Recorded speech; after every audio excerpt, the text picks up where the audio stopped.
नमस्कार, मैं हूं Sanjeevan Ghosh. My YouTube channel welding technology NDT NDT में आप सबको स्वागत है।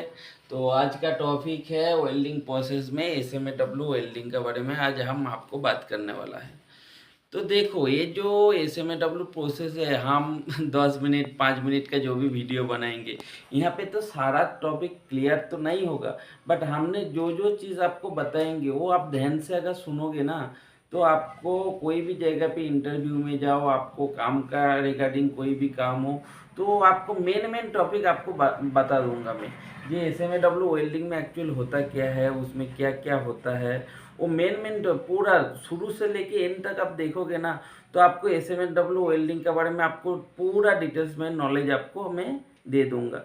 ये एसएमएडब्ल्यू वेल्डिंग एक्चुअल होता क्या है। तो चलो मैं स्टार्ट करता हूँ, और कुछ भी इंक्वायरी हो तो मेरा ये चैनल का कमेंट में आप ज़रूर बताने का, कि इसमें क्या क्या आपको जानना है, तो मैं आगे आपको शेयर कर दूंगा। चलो स्टार्ट करते हैं। तो ये जो वेल्डिंग है वो एसएमएडब्ल्यू वेल्डिंग है। एसएमएडब्ल्यू का पूरा नाम है शिल्डेड मेटल आर्क वेल्डिंग। तो इसको एमएमएडब्ल्यू वेल्डिंग भी बोलता है, MM manual metal arc welding, क्योंकि ये मैनुअल वेल्डिंग प्रोसेस है। ये वेल्डिंग प्रोसेस मैनुअल होता है।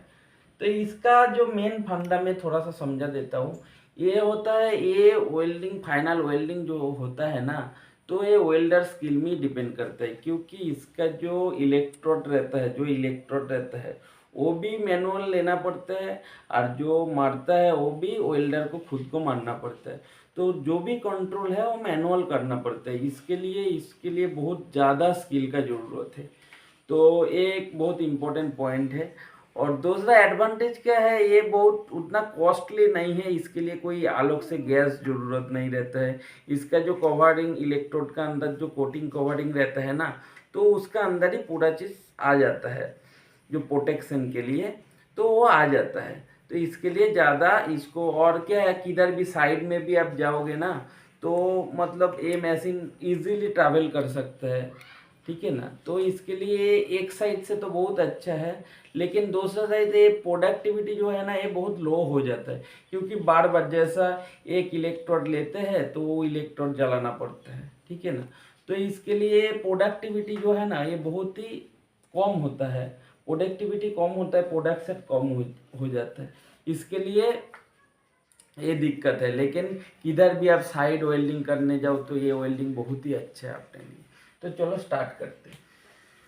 तो ये वेल्डिंग मशीन के लिए मैं आपको बताता हूँ। वेल्डिंग मशीन, इसके लिए क्या क्या चाहिए, क्या क्या चाहिए, एक पावर सोर्स चाहिए। क्या क्या चाहिए, एक पावर सोर्स चाहिए। ये पावर सोर्स कैसा होना चाहिए, कांस्टेंट करंट। ये पावर सोर्स कैसा होना चाहिए, कांस्टेंट का पावर सोर्स होना चाहिए।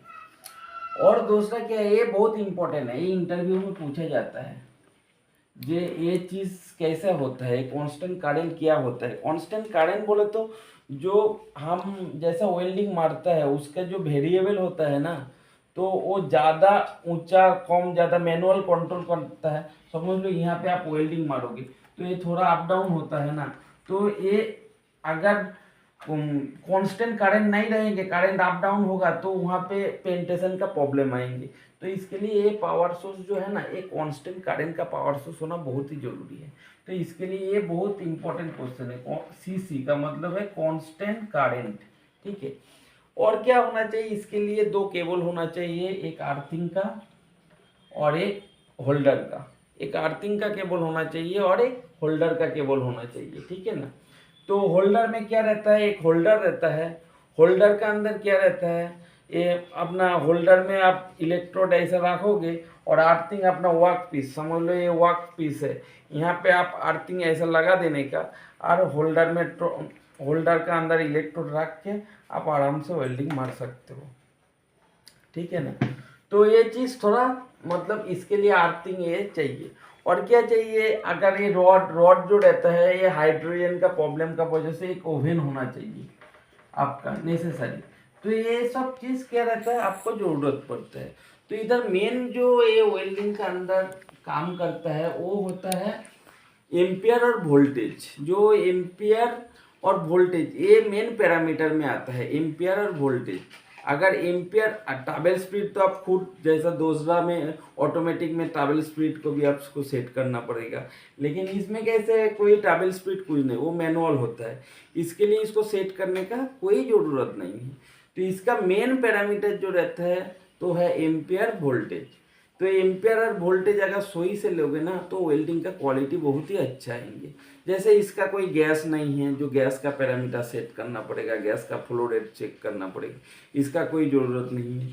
तो ये जो वेल्डिंग का पैरामीटर अगर सपोज एम्पियर एम्पियर एम्पियर अगर एम्पियर आप हाई ले लेते हो, एम्पियर अगर हाई ले लेते हो या लो ले लेते हो तो क्या फर्क पड़ेगा।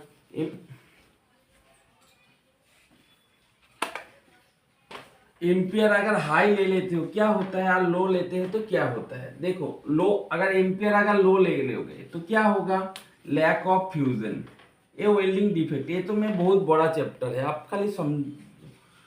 दूसरा क्या रहता है, L O P, lack of penetration, ठीक है ना। दूसरा क्या है, poor weld quality, poor weld quality बराबर ना। उसके बाद क्या है, स्लैग इंक्लूजन, इसका अंदर क्या रहता है, स्लैग आ जाता है। अगर अच्छे से आप क्लीन नहीं करोगे तो क्या होता है, इसके अंदर स्लैग आ जाता है। तो स्लैग क्लीन नहीं करोगे तो क्या अंदर स्लैग फंस सकता है। तो ये सब चीज में ध्यान देना है आपको, ठीक है ना। Slag inclusion. तीसरा क्या है, पोरोसिटी आने का भी चांसेस रहता है, पोरोसिटी आने का भी चांसेस रहता है। अगर हाई लेते हो तो क्या फर्क पड़ेगा, वो पेंटेशन ज़्यादा हो जाएगा, एक्सेस पेंटेशन हो जाएगा, ठीक है ना, एक्सेस पेंटेशन हो जाएगा, अंडर कट आ जाएगा।